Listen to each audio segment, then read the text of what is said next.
de anestesia raquídea.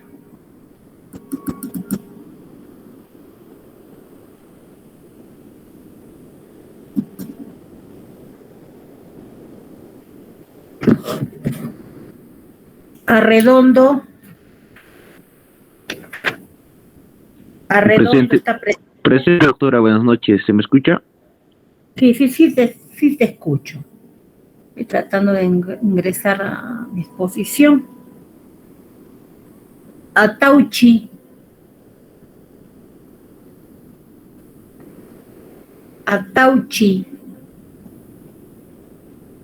Aymara.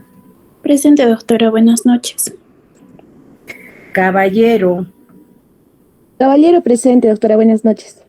Buenas noches.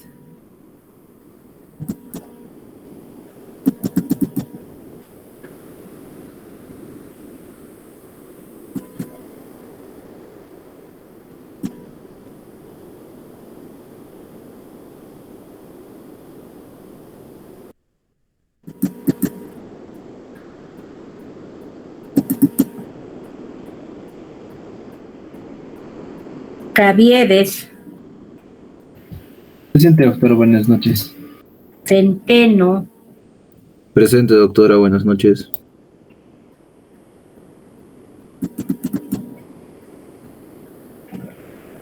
Condori Chaña. Presente, doctorita, buenas noches. Condori Guevara. Presente, doctora, buenas noches.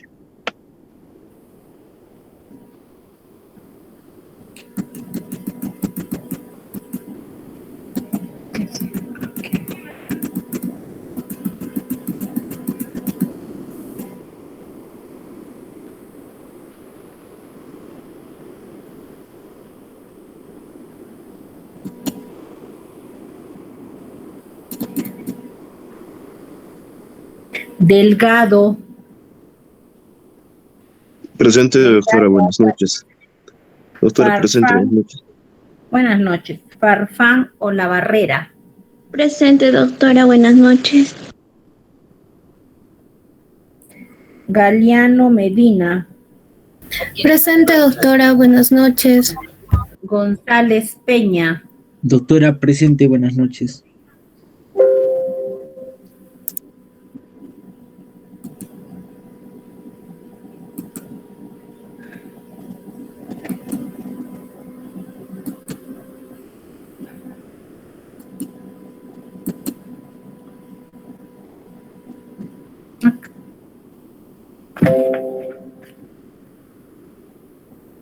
Estoy haciendo ya la presentación de la clase. El tema de hoy es anestesia raquídea. La anestesia raquídea se considera en la actualidad como una de las técnicas anestésicas regionales de mayor uso. Incluso durante la época de la pandemia, durante la época del COVID, fue una técnica que más se utilizó en el ingreso para ser usada con los pacientes COVID, dado que nos permitía no estar en contacto con la vía aérea directa del paciente y poder administrar de manera segura una anestesia a un paciente. ¿Están viendo, verdad? Sí, doctora, sí se ve. Ok. La anestesia raquídea es mucho más antigua incluso que la anestesia epidural, que es otro bloqueo troncular, que se usa también de manera frecuente. Fue realizada por primera vez por el americano Corning en el año de 1885, al colocar la cocaína a nivel intratecal. En el año de 1891, Winter describe la técnica de punción de la dura madre. Y posteriormente esta técnica fue realizada por Quincke. Pero fue Bayer quien probó la eficacia de esta técnica. Incluso él se autocolocó cocaína a nivel intratecal con la finalidad de producir analgesia. Sin embargo, los efectos adversos que significaba la punción de la dura madre, y en esas épocas que se utilizaban agujas metálicas muy gruesas, condicionaban que el paciente presentara náuseas, cefaleas y vómitos luego de la administración de esta técnica. En el año de 1899 en Estados Unidos se realizó la primera raquianestesia. Ya en el siglo XX, en el año de 1907, el cirujano londinense Barker utilizó soluciones hiperbáricas de cocaína para realizar esta técnica. Y en el año de 1946 se reporta la técnica de bloqueo en silla de montar elaborada por Adriani y por Román Vega. Ya para el año de 1954, Dries y Van Damme confirmaron la seguridad de la administración de la anestesia raquídea como una técnica anestésica. El avance en el desarrollo de esta técnica y la utilización de esta técnica dependía mucho del desarrollo que se hacía paralelo del diseño de mejores agujas que permitieran evitar los efectos adversos que se presentaban tras la punción de la dura madre.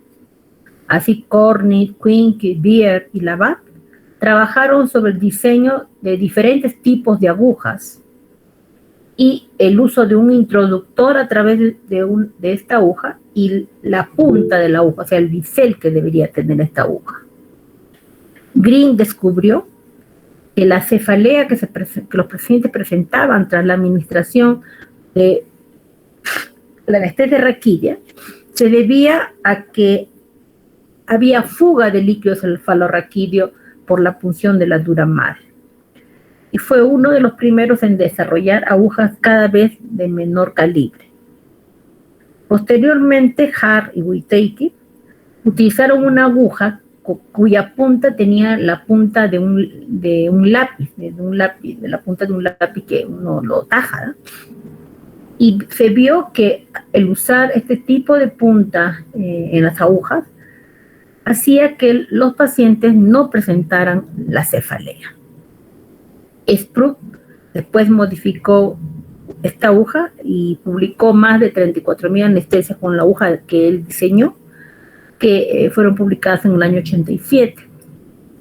Pero son todos estos investigadores quienes, gracias al diseño de nuevas agujas, quienes han desarrollado en la actualidad que tengamos agujas de gran calidad y que el paciente no presente esa cefalea postural, ¿no? Por punción dura madre, ¿no? Cuando estudiamos la anatomía del espacio raquídeo, sabemos, vamos a hacer en esta imagen, se ve claro, tenemos la piel como la primera barrera, luego tenemos tejido celular subcutáneo y luego tenemos los ligamentos que unen una espina superior con una espina inferior, que vendrían a ser los ligamentos supraespinosos. Igualmente tenemos el ligamento interespinoso, lo que unen las apófisis espinosas. La aguja avanza, la piel, celular cutáneo, corta el ligamento supraespinoso, el ligamento interespinoso, hasta llegar a un ligamento que se llama el ligamento amarillo.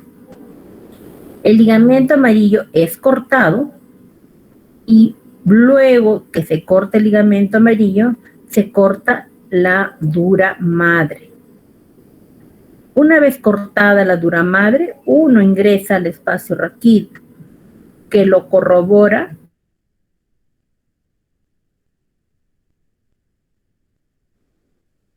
sale el líquido cefalorraquídeo, gotea, y nosotros con eso comprobamos que nos encontramos en el espacio raquídeo. Luego de esta comprobación, se administra el anestésico local para realizar el bloqueo raquídeo. Para poder entender un poco cuáles son los niveles donde uno debe colocar la anestesia raquídea, uno debe saber también la anatomía de la columna vertebral. Nosotros sabemos que tenemos 7 vértebras cervicales, tenemos 12 vértebras torácicas, 5 lumbares y luego tenemos el sacro y el coxis que están unidos por los ligamentos intervertebrales. Todas estas vértebras están separadas entre sí por discos intervertebrales. Son las vértebras cervicales las que tienen mayor máxima movimiento, mayor cantidad de movimientos. Cada vértebra consta de un cuerpo vertebral que tiene un arco óseo de concavidad ventral que circunscribe junto con la cara dorsal del cuerpo vertebral el conducto raquídeo. Cada cuerpo vertebral además posee una prominencia dorsal que son las apófisis espinosas. Tiene 2 apófisis transversas horizontales y tiene apófisis articulares verticales que unen a las vértebras entre sí. La dirección de las apófisis espinosas van a ser diferentes según el nivel de la columna. A nivel cervical, esta dirección va a ser más horizontal. A nivel torácico alto y bajo y lumbar y caudal, va a tener otra direccionalidad. Por lo cual, nosotros debemos saber esta orientación de la apófisis espinosa para poder abordar adecuadamente en la dirección que tenemos que darle a la aguja cuando vamos a incidir para ingresar al espacio raquídeo. Sabemos que las vértebras están unidas entre sí por ligamentos, los cuales deben ser atravesados para alcanzar el espacio raquídeo.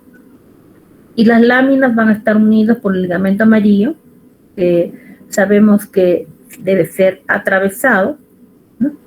Mientras que las apófisis espinosas van a estar cubiertas por el ligamento supraespinoso desde C7 hasta el sacro. Luego hay un ligamento longitudinal posterior que une la parte posterior de los cuerpos vertebrales y este va a constituir la pared ventral del canal raquídeo y está revestido por la dura madre.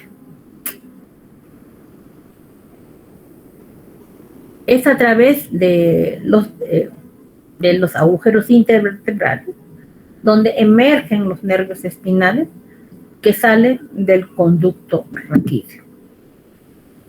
Cuando nosotros insertamos una aguja a nivel intratecal en la línea media, debe atravesar la piel, el tejido celular subcutáneo, los ligamentos supra- e interespinosos, hasta llegar al ligamento amarillo, lo cual se considera una de las últimas barreras antes de la dura madre, que es atravesada para ingresar al canal raquídeo.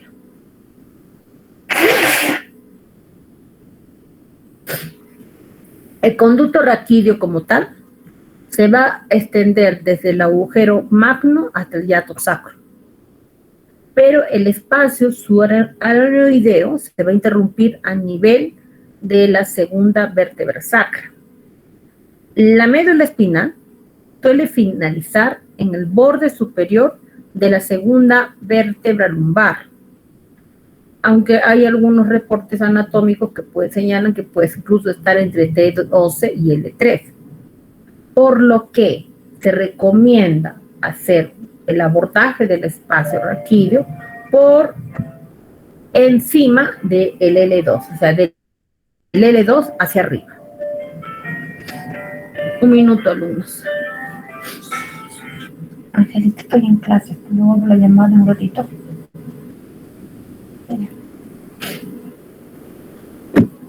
Por esta razón, que la médula espinal, la cola de la médula espinal va a terminar por encima de la vértebra de la L2, es que el espacio raquídeo debe ser abordado por encima de este nivel para evitar lesionar el cono medular.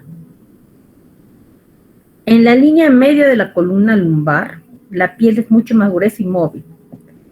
Debemos saber cómo podemos orientarnos anatómicamente, que podemos trazar una línea horizontal que pasa por el vértice de las crestas ilíacas superiores, los cuales me va a identificar el espacio L4 y el espacio, y la apófisis espinosa L4 y el espacio intervertebral L4 y L5. ¿No? Esto es muy importante como una marca anatómica para que todos podamos definir adecuadamente los niveles.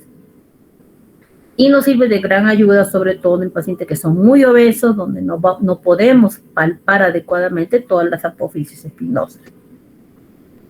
La ecografía ha permitido en la actualidad ser una herramienta, un instrumento que nos permite determinar específicamente el nivel que estamos abordando en una punción. Sobre todo en un paciente que no se puede palpar por su obesidad, o un paciente que su celular subcutáneo sea muy grueso, que esté totalmente edematizado. Por otra parte, la columna vertebral tiene curvas. En el plano sagital, sabemos que va a haber una lordosis cervical, una sifosis torácica, una lordosis lumbar y una sifosis sacroocígea, la cual es mucho más marcada en la mujer. Esta particularidad que tiene la columna vertebral en estas curvas influye en la difusión intratecal de los anestésicos locales, lo cual va a estar también en función a su densidad que tenga el anestésico local, a su varicidad y a la posición en la cual el paciente se le coloque la anestesia. Por otra parte, la longitud de la médula, ¿no?, se va a modificar con la edad. En el feto, el cono medular se va a interrumpir en el extremo distal de la columna vertebral, pero durante el crecimiento, la parte ósea se alarga más que la médula, y al nacer la médula que termina en L3, en edad adulta puede estar en L1. Vuelvo a repetir, es muy importante conocer la longitud que tiene el cono medular y por lo tanto el nivel que tiene su extremo distal, debido al riesgo que podemos nosotros producir si inyectamos a este nivel el anestésico. Debemos entender también que la médula espinal tiene 3 envolturas, o tres que son las meninges. Tenemos la dura madre, que es la más gruesa, y es la más externa, y es aquella que nosotros punzamos con la aguja raquídea para entrar al espacio raquídeo. Este está formado por fibras elásticas, concéntricas, y constituye la parte superficial de las meninges. Es la prolongación de la dura madre craneal y se va a extender desde el agujero magno hasta la segunda vértebra sacra. Este envuelve la médula y el contenido del saco dural y está atravesada por vasos, por elementos vasculares. Más hacia el interior tenemos la aracnoides, que se ubica en la cara profunda de la dura madre y va a garantizar la hermeticidad, que el saco dural sea hermético. Es una prolongación de la aracnoides craneal. Se habla de un espacio subaracnoideo que estaría entre la aracnoides y la pía madre. Este es un espacio que podría en algunas ocasiones presentar algunos contenidos líquidos que podrían hacernos cometer errores en la colocación de una anestesia raquídea. Luego tenemos a la pía madre, que es la membrana más fina y es la más interna de las 3 meninges. Esta está muy vascularizada y tiene un papel nutricio al proporcionar nutrientes y oxígeno a los tejidos nerviosos. Como tal, el espacio subdural es el espacio que está entre la aracnoides y la dura madre. Este espacio, en algunos también se considera que es virtual, puede tener un desarrollo anormal y provocar también un fracaso a la anestesia raquídea a través de la salida de un líquido claro que podría confundirse con el líquido cefalorraquídeo. El espacio subaracnoideo, que contiene líquido cefalorraquídeo, es el que se funciona durante la anestesia raquídea. Contiene estructuras nerviosas, el ligamento dentado y vasos destinados a la médula. Esto se va a continuar con los ventrículos cerebrales y las cisternas basales. Por debajo del E2 va a tener el filum terminal y la cola de caballo, y se va a terminar en un fondo de saco a nivel de C2. Con respecto a la fisiología del líquido cefalorraquídeo, el sistema nervioso está inmerso en un líquido que está encargado de mantener la homeostasis de este sistema nervioso. y este es el líquido cefalorraquídeo. Ocupa los ventrículos cerebrales, el conducto raquídeo y los espacios subaranoideos. Tiene un papel de protección, de soporte y de regulación del entorno químico del encéfalo. Su distribución y su dinámica es muy compleja. Su densidad y su volumen también van a variar con la edad, con el sexo y con la temperatura. Los principales determinantes de la distribución del anestésico local van a ser la densidad y el volumen del líquido cefalorraquídeo, de la dosis total y la varicidad del anestésico local, así como la posición del paciente. Esto es muy importante. Es decir, cuando yo deposito un anestésico local en el espacio raquídeo, este anestésico va a tener una densidad que es diferente a la densidad que tiene el líquido cefalorraquídeo. Por otro lado, este volumen va a ser diferente al volumen total del líquido cefalorraquídeo. Y también la varicidad de este, no solo la densidad, sino la varicidad, también es diferente. Por otra parte, nosotros al hacer movimientos en el paciente, es decir, ponerle la anestesia o sentado o de cúbito ventral o de cúbito lateral o derecho izquierdo, va a hacer que la distribución del anestésico local en el canal raquídeo sea diferente. Sabemos que el líquido cefalorraquídeo tiene un volumen en el adulto aproximadamente de 130 más menos 50 cc, es decir, aproximadamente 12 cc por kilo de peso, de los cuales un 40 a 80 ml van a estar en la región lumbosacra. En el sistema ventricular va a haber aproximadamente 30 ml de líquido cefalorraquídeo y el resto se va a distribuir entre los espacios subaranoideos cerebrales y extracerebrales. Sabemos, por otra parte, que el volumen total del líquido cefalorraquídeo va a disminuir en los pacientes obesos, en las mujeres embarazadas, y cuando hayan casos de incremento de la presión intraabdominal.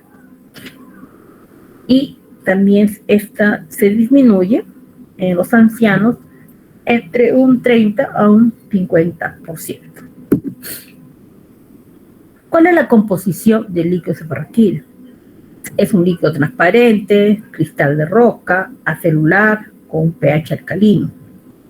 Su densidad va a ser de 1,00003 a 1,0023 a 37 grados centígrados. Y esta densidad va a aumentar a medida que desciende por la columna vertebral. Va a variar con la edad, con el sexo, con la impregnación hormonal, y va a variar incluso en ciertas patologías como la hiperuricemia, la hiperglucemia, hiperproteinemia, hiperbilirrubemia y hipertermia. Su composición celular es muy similar al plasma. Carece de elementos celulares, contiene aproximadamente 147 a 150 milimol por litro de sodio y tiene poca albúmina, de 0,28 a 0,52 gramos por litro. Su concentración de proteínas es muy baja, 0,4% del plasma, aproximadamente 0,3, 0,5 gramos por litro, y va a variar en sentido distal, siendo máxima esta concentración a nivel lumbar. El líquido cefalorraquídeo no es un simple transudado, se forma por secreción activa y es responsable de un gradiente de concentración iónica a nivel del epitelio coroideo. La osmolaridad del líquido cefalorraquídeo va a ser mayor que la del plasma.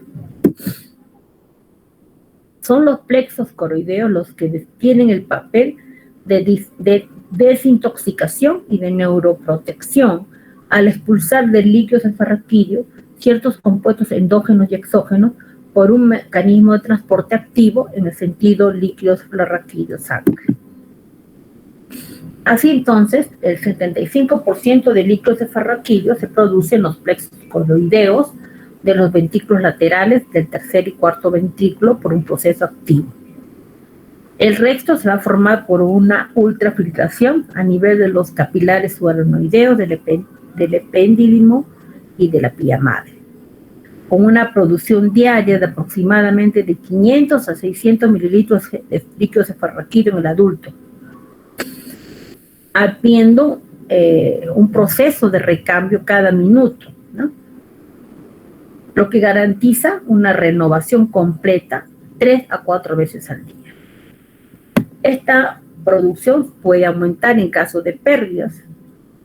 Está regulada esta producción por el sistema nervioso autónomo en el interior de los plexos coroideos, por impulsos adrenérgicos activadores y vagales inhibidores, por receptores intraventriculares que son sensibles a las concentraciones de serotonina y otros mediadores como son la melatonina, la dopamina y la vasopresina. Con respecto a la circulación del líquido cefalorraquídeo, esto es posible gracias a la presión hidrostática que es producida por su secreción. Existen mecanismos que están implicados también en el movimiento del líquido cefalorraquídeo. El primero se refiere a la gradiente de presión hidrostática, que está creada por los mecanismos de secreción-reabsorción y los movimientos ciliares intraventriculares. El segundo va a estar relacionado con las variaciones respiratorias y con los latidos arteriocerebrales medulares que están sincronizados con la sístole cardíaca. La presión al interior del líquido cefalorraquídeo es aproximadamente de 13 a 15 milímetros de mercurio en decúbito y aumenta en la posición sentada, con tos y cualquier fenómeno que incremente la presión intraabdominal. El 90% del líquido cefalorraquídeo se va a absorber a nivel intracraneal y 10% a nivel raquídeo. Y esta reabsorción va a estar en relación a la gradiente de la presión hidrostática transvellositaria existente entre el espacio subarachnoideo y los senos durales y de la resistencia de las vellosidades arachnoideas al paso del líquido cefalorraquídeo. Con respecto a los anestésicos locales, sabemos que los anestésicos locales que se utilizan para realizar una anestesia raquídea, ¿no? Son las amidas, ¿no? ¿Cuáles son estos? Son la lidocaína y la bupivacaína los que más se utilizan. Sin embargo, la lidocaína actualmente ha dejado de ser usada tanto en la presentación hiperbárica como en la presentación isobárica. ¿Por qué razón? Por la alta incidencia de un síndrome de irritación radicular transitoria que se presentaba en aquellos pacientes en los cuales se usaba este anestésico local para anestesia raquídea. La incidencia era de un 14%. Y por otro lado, porque la lidocaína era un anestésico local de acción corta, cuya duración de acción iba entre una a 1 hora y media. En la actualidad, el anestésico local que más se utiliza por vía raquídea es la bupivacaína.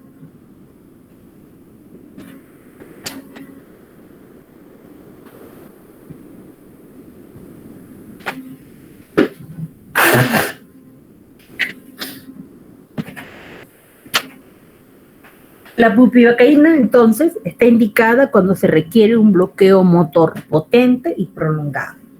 Se habla aproximadamente hasta más de 2 horas de bloqueo cuando uno administra bupivacaína a un paciente.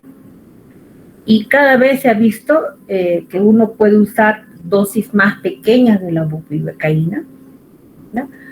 Asociado a coadyuvantes, o sea, asociado a otros medicamentos, para cirugías incluso cortas como para cirugías largas.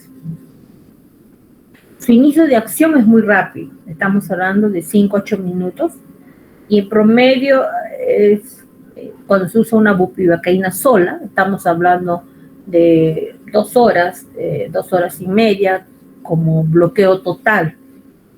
Ya a partir de esas horas el paciente ya comienza a sentir algunas molestias, ¿no?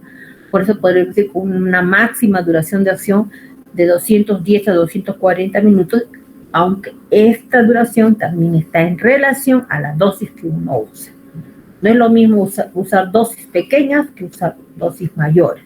A mayores dosis, indudablemente, hay una mayor duración del efecto de la bupivacaína.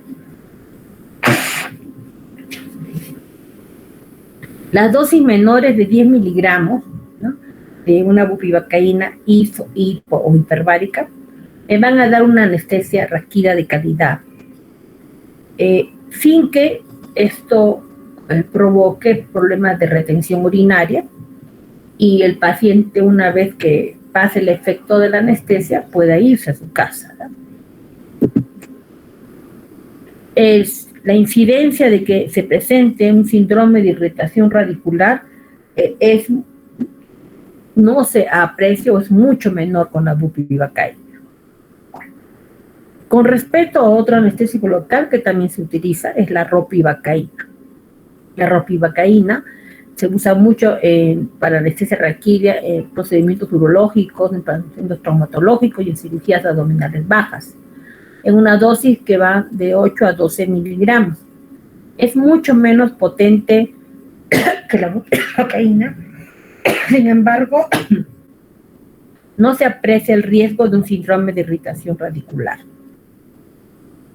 Las soluciones hiperbáricas, ¿no?, son las que tienen mayor efecto, y la duración de la anestesia raquídea es mucho mayor. En este cuadro tenemos dosis, duración de acción y tiempo de acción, comparando los agentes anestésicos que más se utilizan por vía raquídea. Tenemos a la bupivacaína. Nosotros, por lo general, la bupivacaína que utilizamos es la del 0.5%. Esta puede venir en una presentación isobárica o hiperbárica. Luego vamos a hablar sobre por qué diferencias hay entre una solución iso y una hiperbárica. Por lo general, nosotros utilizamos, cuando queremos nosotros alcanzar menos niveles, es decir, menos metámeras bloqueadas, utilizamos dosis de 8 a 12 miligramos. Estamos hablando aproximadamente 2 centímetros hasta 3 centímetros de una bupivacaína al 0.5%. Sin embargo, si queremos lograr un bloqueo mucho mayor, o sea, queremos bloquear más metámeras, indudablemente las dosis que se utilizan son mucho mayores, incluso llegando hasta 20 miligramos.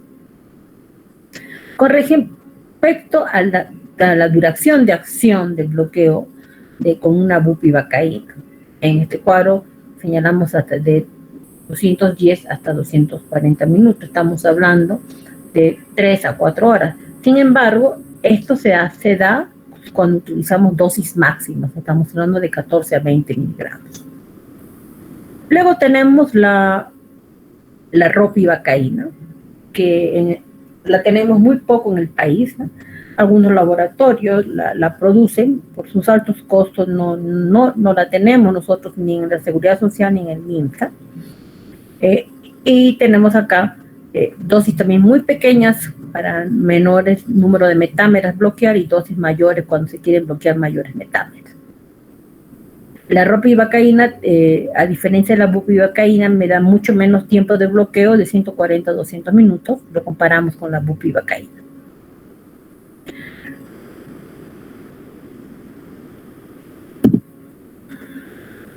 Cuando administramos un anestésico local por vía raquídea, por lo general nosotros mejoramos la calidad del bloqueo usando coadyuvantes, es decir, asociando el anestésico local con otro medicamento. ¿Cuáles son los coadyuvantes que más usamos para una anestesia raquídea? En primer lugar tenemos a la adrenalina y la fenilefrina, los agonistas alfa-adrenérgicos. La adrenalina, la epinefrina, intensifican y prolongan el bloqueo raquídeo al retardar la reabsorción del anestésico local debido a la vasoconstricción. Se ha visto en algunos casos, en algunos reportes, que por la utilización de este vasoconstrictor podría producir isquemia en el territorio de la arteria medular anterior. Otro coadyuvante que se utiliza es la clonidina. Este es un agonista alfa-adrenérgico que va a actuar en sinergia con los anestésicos locales, aumentando la intensidad y sobre todo la duración del bloqueo, sin que haya un riesgo de depresión respiratoria ni de retención urinaria. Y además posee una actividad antihiperalgésica. Se emplea sobre todo por vía intratecal cuando queremos hacer un manejo del dolor neuropático grave. Sin embargo, la asociación de clonidina con un anestésico local podría condicionar una hipotensión arterial y bradicardia, por lo cual se aconseja utilizar dosis muy bajas de clonidina cuando esta se administra por vía raquídea. Luego tenemos los opiáceos, ¿no? El fentanilo a la cabeza, que actúan sobre el asta posterior de la médula, actuando básicamente a nivel sensitivo. Tenemos la morfina, por ejemplo, que puede ser colocada o depositada por vía raquídea, que nos garantiza una analgesia posoperatoria de larga duración y aproximadamente se utiliza de 100 a 200 microgramos por esta vía y nos da una calidad en analgesia superior a veces hasta las 24 horas. Luego tenemos la adición de un opiáceo liposoluble, ¿no? La adición del fentanilo o sulfentanilo para mejorar la calidad del bloqueo raquídeo, sobre todo por bloqueo visceral. La dosis a utilizar de fentanilo ahora cada vez son mucho menores, se hablan de 6.25 o hasta 10 microgramos por vía raquídea, ya que a mayor dosis se incrementa el prurito que se condiciona por la administración del opiáceo. Por otro lado, tenemos que tener en cuenta de que la adición de cualquier opiáceo en pacientes de edad avanzada, o pacientes que tengan patologías respiratorias persistentes o pacientes con antecedentes de síndrome del apnea del sueño, podrían incrementar la depresión respiratoria cuando utilizamos el opiáceo por esta vía, por la vía raquídea. Ahora vamos a hablar sobre cómo se distribuye el anestésico local dentro del espacio raquídeo. Cuando nosotros hacemos un bloqueo raquídeo, nosotros depositamos dentro del canal raquídeo el anestésico. Sabemos que esta distribución del anestésico va a estar relacionado a varios factores. Uno de los factores es la edad del paciente. Sabemos que la edad del paciente modifica la anatomía de la columna vertebral y reduce el calibre de los agujeros intervertebrales. Por lo que, por esta razón, a los pacientes de edad avanzada, las dosis que deben administrarse de anestésico local son mucho menores si las comparamos con pacientes adultos jóvenes. Por otro lado, la densidad del líquido cefalorraquídeo va a aumentar con la edad, lo que va a favorecer a que haya una mayor difusión del anestésico local. Asimismo, se ha visto que la edad aumenta el riesgo de que se potencie la hipotensión arterial que se induce tras un bloqueo raquídeo. Y más si nosotros administramos dosis mayores de 7.5 miligramos de bupivacaína.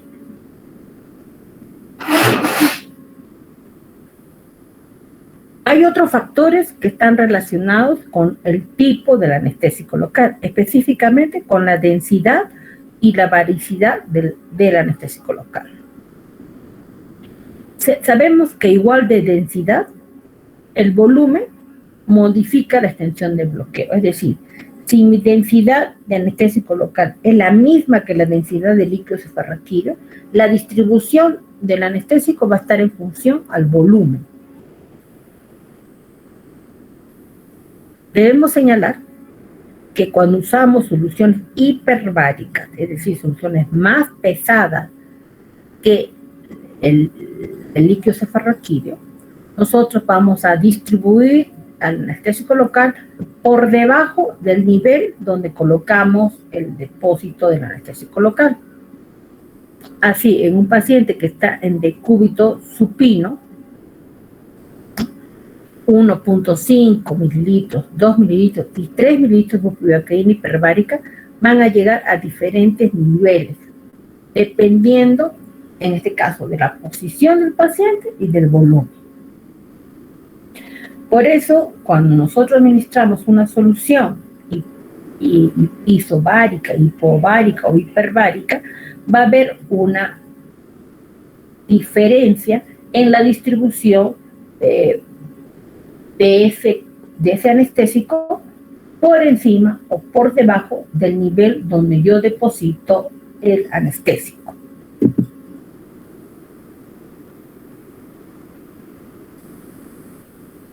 ¿Cómo nosotros aumentamos la varicidad? Es tras la administración de glucosa. Así, la bupivacaína hiperbárica, el 0.5% que nosotros utilizamos para administrar anestesia, tiene 80 miligramos por mililitro de glucosa, lo que le da esa capacidad de ser más pesada que el líquido cefalorraquídeo. Sabemos que esta varicidad, esta densidad, hace que las metámeras a bloquear se alcancen más en las partes más bajas que en las partes más altas de donde se ha colocado o se ha depositado el anestésico local. Por otro lado, sabemos que hay una densidad diferente en las mujeres durante el embarazo o en el postparto y también diferencias entre los varón y mujer. Y estos son por situaciones hormonales. Por otro lado, la concentración de los anestésicos locales también van a incrementar ligeramente la densidad de la solución, pero el periodo de latencia, la duración y nivel superior de la anestesia raquídea no se van a modificar. ¿Qué significa esto? Que nosotros usamos soluciones de mayor concentración, es decir, usamos bupivacaína ya no al 0.5, sino usamos una bupivacaína 0.75, vamos, no son tan igual como que la glucosa me aumenta la varicidad y la pesadez, también se incrementa la pesadez o la densidad de esta solución, que podrían tener similares características a las que se tiene con una bupivacaína hiperbárica a la cual se le añade glucosa. Por otro lado, la temperatura de la solución también puede modificar el comportamiento del anestésico en el líquido cefalorraquídeo. Pues sabemos que la densidad varía en forma inversa a la temperatura. En conclusión, la dosis que uno inyecta se considera como el factor principal para la extensión de la anestesia y es algo lo que es más fácil actuar. La dosis total que uno administra es el determinante principal del nivel y la duración que va a tener mi bloqueo sensitivo y mi bloqueo motor. Las soluciones isobáricas prolongan la duración del bloqueo sensitivo y a menudo motor, respecto si lo comparamos con las soluciones hiperbáricas, que tienen una extensión cefálica mucho menor, pero sí una extensión más caudal por su misma pesadez que tienen estas soluciones.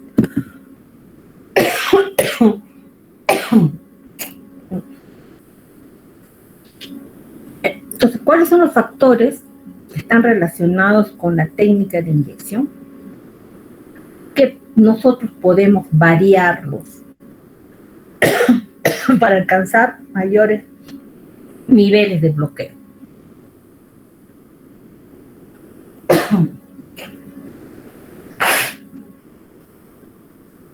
Uno es el nivel de punción.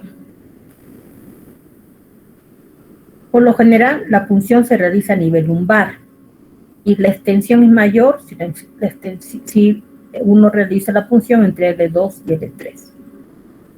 Luego la dirección de la aguja.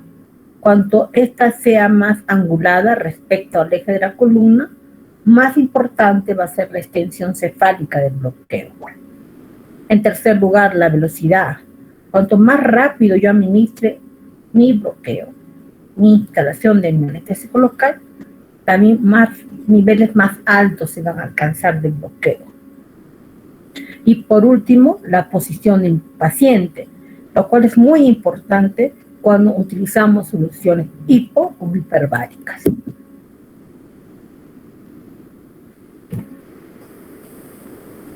¿Qué ocasiona la anestesia raquídea? ¿Qué ocasiona el depósito de un anestésico local en el espacio raquídeo? Hablemos primero de los efectos cardiovasculares. Se produce una simpatectomía por la anestesia raquídea. ¿Qué es esto? Para producir una hipotensión arterial, una bradicardia, que van a depender su extensión o la potencia de estos efectos del nivel donde yo he depositado mi anestésico local, es decir, del nivel de mi bloqueo simpático. Esto se acentúa más en pacientes que están hipovolémicos, en pacientes que tienen una hipertensión arterial preoperatoria, en pacientes con lo cual he usado yo grandes dosis, van a depender de la edad, de la obesidad, y si es una cirugía de emergencia no lo es, o si esto se asocia con anestesia general. Y se observa en el 33% de los casos en la población no obstétrica. Las resistencias vasculares periféricas van a disminuir en un 15 a un 18%, por lo que la presión arterial media desciende por vasodilatación arterial y arteriolar. Sin embargo, no se observa esto si el bloqueo simpático es por debajo de T10. Los mecanismos compensadores son más eficaces en las personas jóvenes. En los pacientes coronarios, las resistencias vasculares pueden descender hasta un 33% tras la administración de una raquianestesia. Asimismo, la raquianestesia provoca una venodilatación por bloqueo simpático sobre la red venosa, y de este modo hay una variación en la precarga, la cual depende de la posición del paciente y de la extensión del bloqueo. La bradicardia se va a producir por un desequilibrio simpático vagal a favor del tono parasimpático. Así, en pacientes que toman beta bloqueadores hay un riesgo mayor asociado de bradicardia. Esto es por encima de un 13%. Y esto se debería al bloqueo de las fibras simpáticas taquicardizantes de T1 a T4, a la disminución de la presión de llenado, a la precarga, debido a la reducción del retorno venoso. Con la finalidad de contrarrestar todos estos efectos es que se utiliza la etilefrina o la efedrina, que es una aminosimpático mimética alfa y beta, pero de acción indirecta que aumenta la liberación de catecolaminas endógenas a la adrenalina. En el caso que utilicemos, que haya hipotensión, entonces se recomienda usar la fenilefrina para poder contrarrestar el efecto hipotensor que se ocasiona por la administración de la anestesia.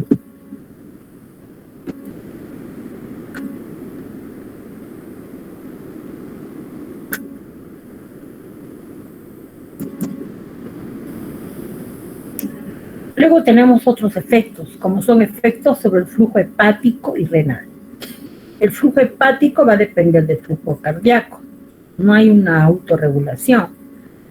En el caso del flujo sanguíneo renal, esta se va a autorregular hasta una presión arterial media de 50 milímetros de mercurio. Luego tenemos los efectos respiratorios. El riesgo respiratorio se produce únicamente cuando la anestesia raquídea es muy alta, lo que provoca una disminución de la expiración por paresia de los músculos respiratorios intercostales y abdominales, mientras que la inspiración se conserva. Con respecto a los efectos gastrointestinales, náuseas y vómitos, la inervación de los órganos intraabdominales depende de TSL2. Debido al bloqueo simpático, las secreciones digestivas aumentan, los esfínteres se relajan y el intestino se bloquea. A esto se suma la hipotensión arterial, así como la isquemia mesentérica, por lo que las náuseas y los vómitos se presentan alrededor en un 20% de los casos. Y esto se presenta mucho más en pacientes que tienen bloqueos altos, bloqueos superiores a T5, a hipotensión y asociado a la administración de opioides. ¿En qué tipo de cirugía nosotros indicamos la administración de la anestesia raquídea? En cirugías ortopédicas, cirugías traumatológicas, vasculares de miembros inferiores, cirugías urológicas, herniarias, ginecológicas, proctológicas, y se van reduciendo a medida que se requieren niveles más altos de anestesia, ¿no? Se puede utilizar incluso en cirugías de urgencia. Sin embargo, tenemos que ver que una raquianestesia no me protege del riesgo de una aspiración si el paciente está con un estómago lleno, y sobre todo si voy a asociar a mi raquianestesia una sedación, ¿no?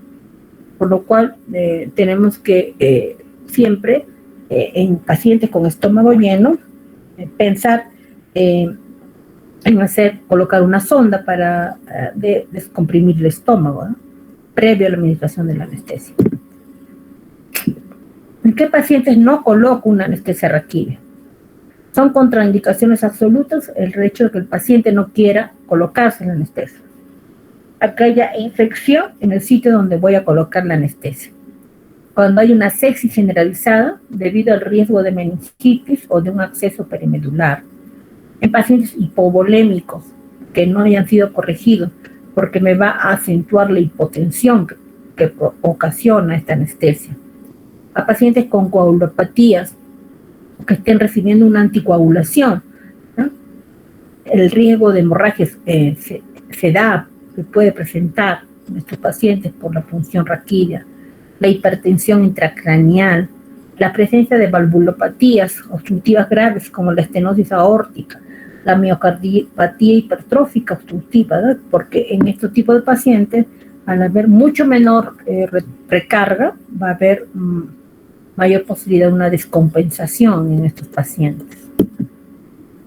En la insuficiencia cardíaca descompensada, si el bloqueo es alto, en las patologías neurológicas persistentes, como en el caso de neuropatías desmielizantes, en esclerosis múltiple, en enfermedades degenerativas como el Guillain-Barré, la siringomelia, la espina bífida, en antecedentes de neuropatías, pacientes que han tenido neuropatías tras una administración previa de anestesia raquídea.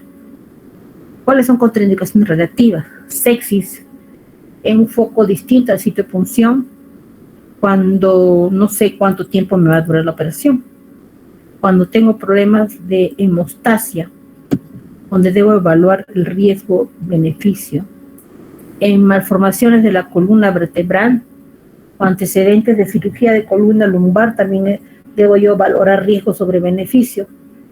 En pacientes con epilepsia controlada y tratada, también se debe valorar la colocación de un anestésico local en el espacio raquídeo. ¿Cuáles son las complicaciones? Estas son raras, pero son graves. Entre ellas, la anestesia raquídea total, o que se haya subido la anestesia o tener un nivel alto de anestesia raquídea, el colapso cardiovascular, las lesiones neurológicas, las cefaleas por punción. Existe una tasa de fracaso de un 3%. Esto se debería a pacientes muy viejitos, pacientes obesos, pacientes que tengan malformaciones raquídeas, ¿sabes? Que podrían hacernos pensar de que pacientes, por ejemplo, con presencia de quistes de Tarlot, que son dilataciones meningias que contienen líquido cefalorraquídeo, pero que están fuera del espacio subaracnoideo. Entonces yo puedo punzar en estos quistes y pensar que estoy en el espacio subaracnoideo y no lo estoy, y poder administrar la anestesia raquídea en un espacio que no es el espacio raquídeo. La raquianestesia, por ejemplo, es una complicación muy grave, que es cuando se alcanzan niveles muy altos de bloqueo, que conlleva a una apnea por parálisis de músculos respiratorios y bloqueo de los centros respiratorios vulvares, con pérdida de la conciencia y migresis bilateral por anestesia de los pares craneales. En este caso, se hace el manejo de esta complicación, es el manejo de la vía aérea rápidamente, intubación orotraqueal, soporte hemodinámico en nuestros pacientes, manejo con vasopresores para el colapso, ¿no? Y una asistencia ventilatoria hasta que haya una regresión del bloqueo. En el caso de un colapso cardiovascular, debemos nosotros manejar adecuadamente la hipotensión en la bradicardia, la cual se corrige mediante el uso de vasopresores y la reposición de volúmenes tras la administración de una anestesia raquídea. Dentro de las complicaciones neurológicas, se ha reportado en otros países como en Francia, incidencia de neuropatías tras una anestesia raquídea en un 2.5 en 10.000 anestesias, siendo las neuropatías más frecuentes el síndrome de cola de caballo y la meningitis. Debemos también pensar que en pacientes que tienen enfermedades neurológicas persistentes, debemos sopesar riesgo sobre beneficio para la colocación de una anestesia raquídea. En pacientes donde lesionamos directamente un nervio espinal o el cordón medular, al depositar la anestesia local en lugares donde no deben ser, como a nivel del cono, o el infarto medular que podría ocasionarse por la adición de un vasoconstrictor junto con la anestesia local. El síndrome de irritación radicular transitoria y el síndrome de cola de caballo, que se apreciaba mucho cuando se utilizaba la lidocaína y la mepibecaína, lo cual actualmente ya no se usa. Luego cuando pensamos en alguna lesión neurológica, inmediatamente debemos nosotros solicitar una resonancia magnética y evaluar estas placas y manejar el dolor mediante la administración con AINES, ¿no? Otra de las complicaciones son las complicaciones hemorrágicas, las cuales son, gracias a Dios, son muy raras, menor de 1 en 220.000 anestesias. Y esto se debería a trastornos de la hemostasia, ¿no? Por lo cual es muy importante cuando uno administra una anestesia raquídea evaluar el perfil de la coagulación y el perfil plaquetario del paciente antes de administrar una anestesia raquídea, sobre todo si sabemos que el paciente está tomando por indicación médica algún medicamento que puede inhibir la función plaquetaria. El diagnóstico y el tratamiento frente a un hematoma perinodular debe ser inmediato. Y una de las complicaciones que más se presentan es la cefalea por punción raquídea. Esta fue descrita por primera vez por Bier en el año de 1898. Su incidencia depende de las series que se utilice y está en relación al tipo de aguja que se usa para la punción raquídea.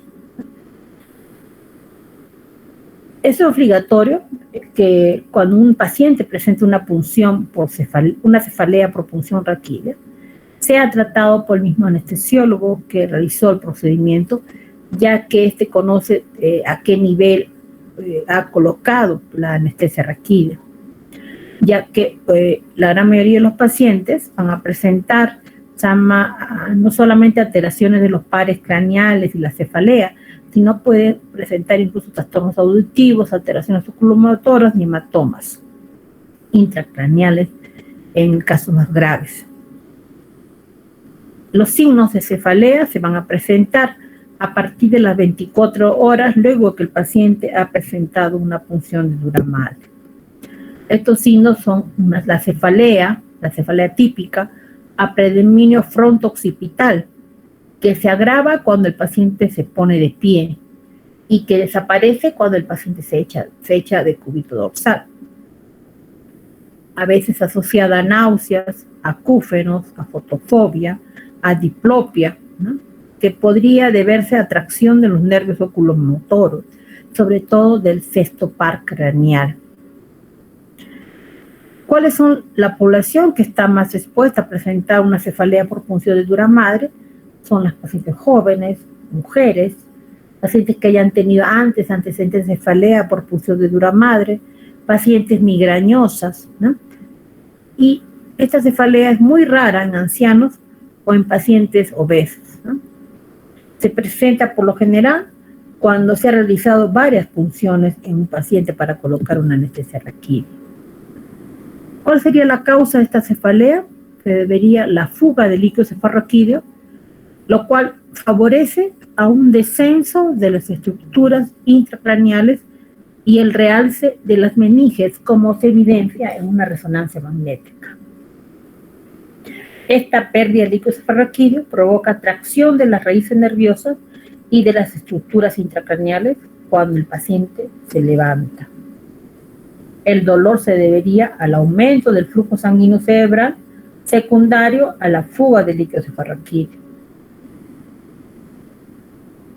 Cuando la presión y el volumen del líquido cefalorraquídeo disminuye, el flujo sanguíneo cerebral aumenta por vasodilatación intracerebral para tratar de mantener el volumen intracraneal constante.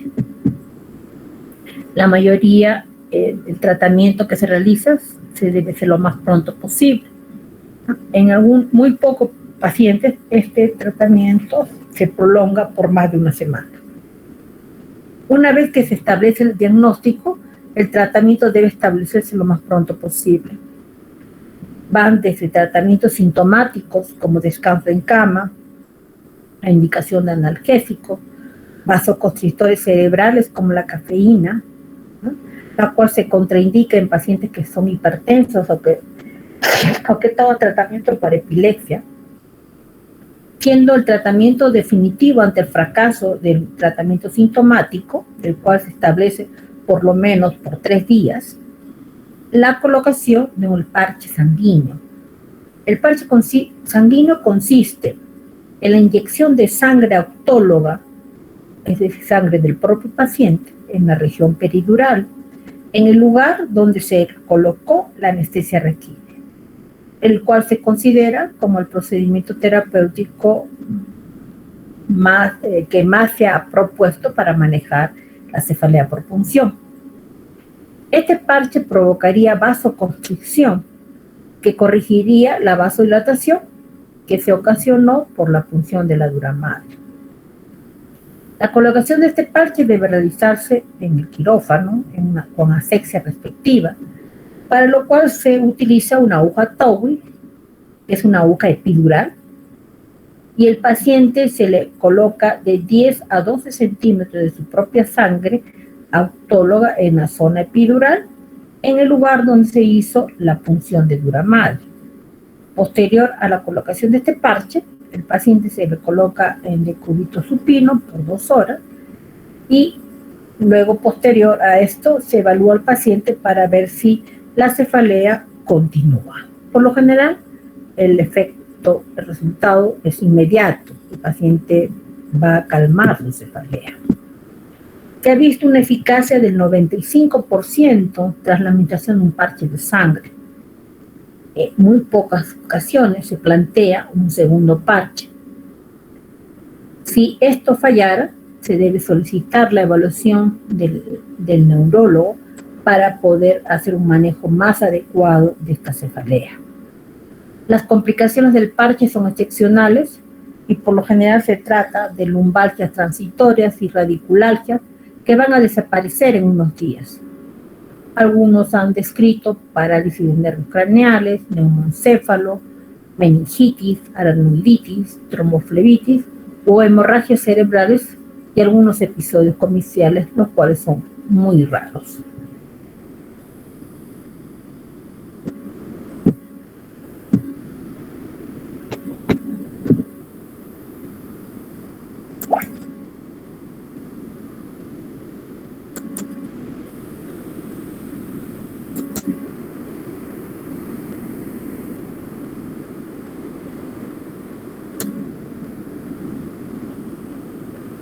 Bueno, y esto sería lo de la clase de anestesia raquídea.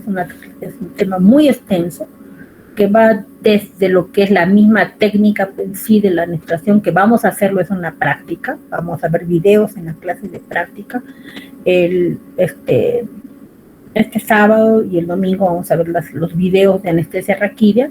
Vamos a ahondar un poco más en lo que es la técnica en sí de colocación de la anestesia raquídea, los tipos de agujas que se utilizan, para tener más claro este tipo de anestesia. Esta podría parecer como una técnica fácil de administrar, de colocar, de depositar. Sin embargo, requiere de una asepsia, que es muy importantísimo para evitar una complicación, como puede ser una meningitis, si usamos, no hacemos una técnica totalmente limpia para la administración de la anestesia raquídea. Voy a terminar de pasar la lista el día de hoy. Por favor, preguntas sobre el tema de hoy, sobre anestesia raquídea, preguntas.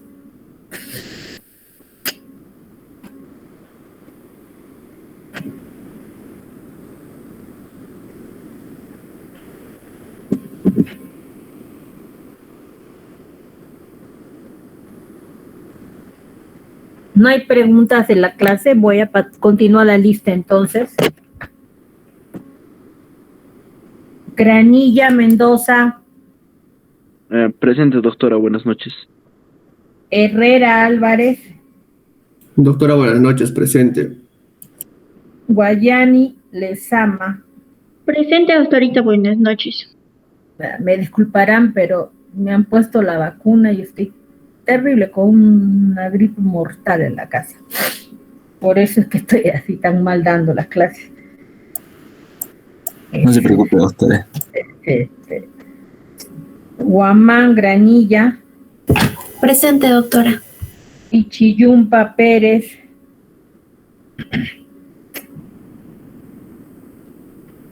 Jurado Vaca. Presente, buenas noches, doctora. Buenas noches. La Torre Puma. Presente, doctora, buenas noches. López Arizábal. Presente, doctora, buenas noches. Mendoza Janco. Presente, doctora, buenas noches. Paniguara Quispe. Presente, doctora, buenas noches. Pari Quispe.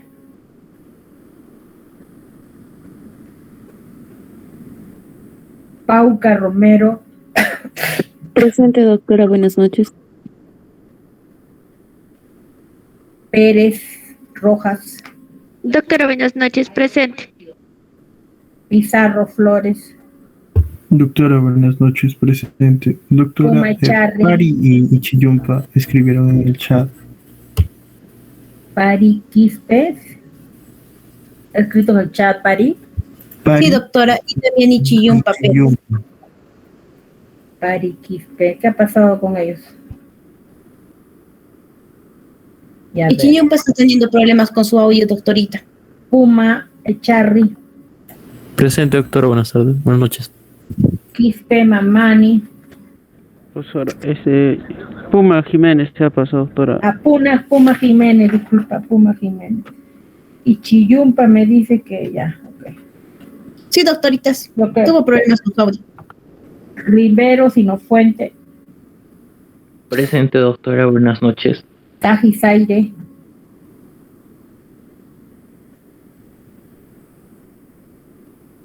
Farfán o la Barrera. Farfán o la Barrera. Sí te puse asistencias. Farfán o la Barrera sí tiene asistencia. Santos Pinares. Santos. Segovia Guamán. Segovia Guamán. Taco Bueno. Presente, buenas noches. Segovia. Tarco. Presente. Segovia me cae presente, ¿no? Tarco. Valiente Presente, de la doctora. Gala. Valiente presente, doctora, buenas noches. Buenas noches.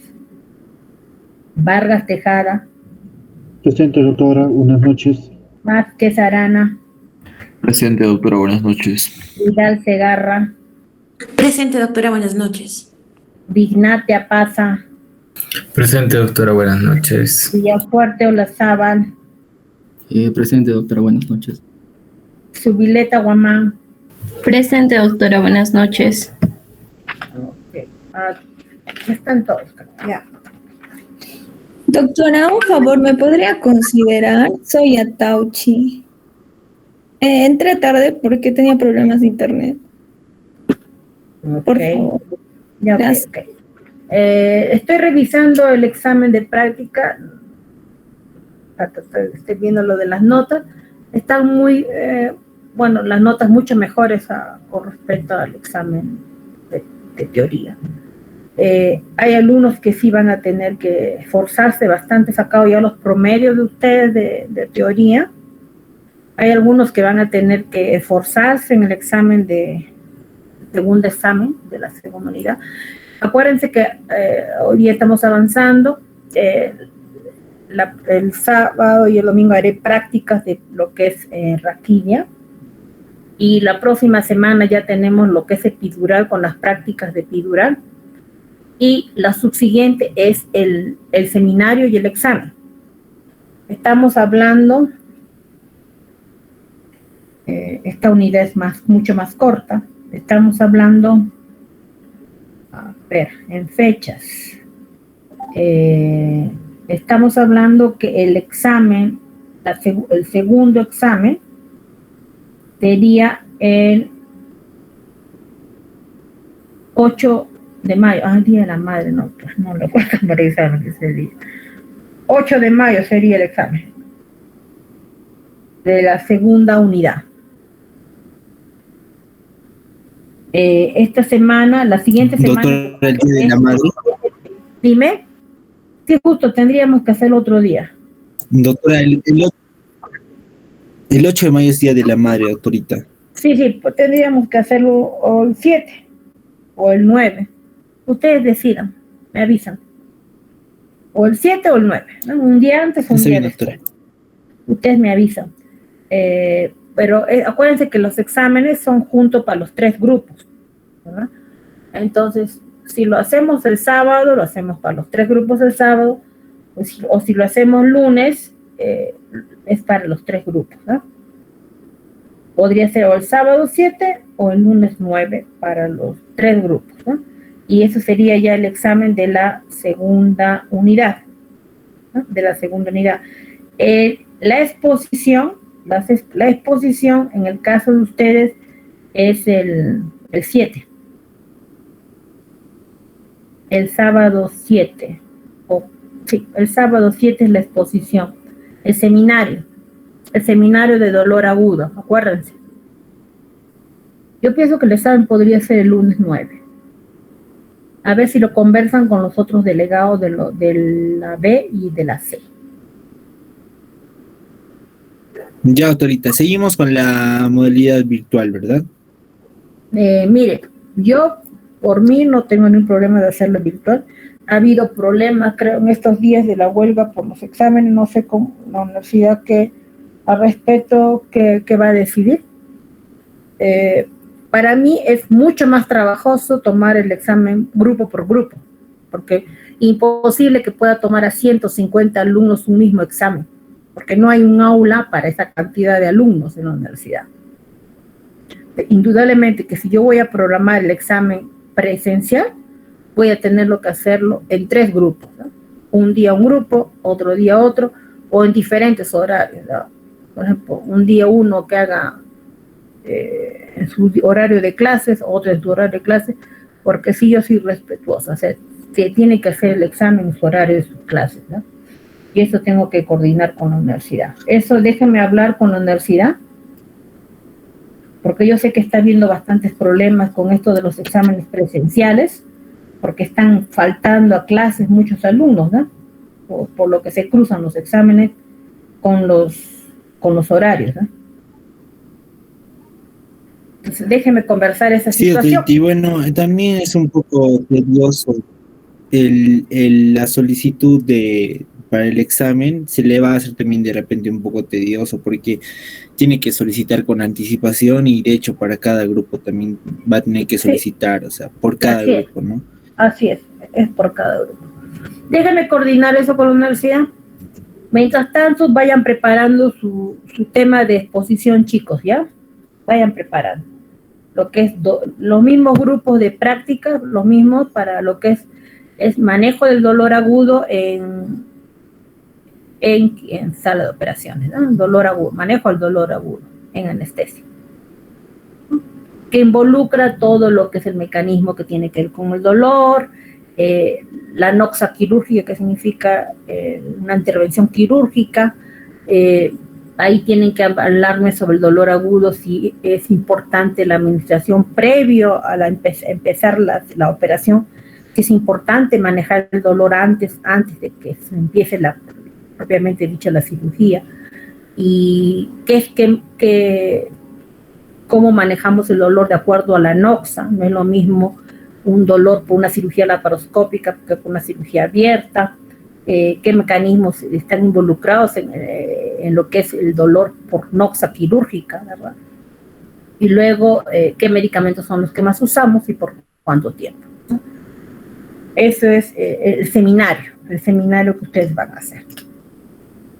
¿Ok? Entonces, chicos, buenas noches. Nos vemos el sábado. Gracias, doctora. Buenas noches. Gracias, doctora. Buenas noches, doctora. Gracias, doctora. Buenas noches. Gracias.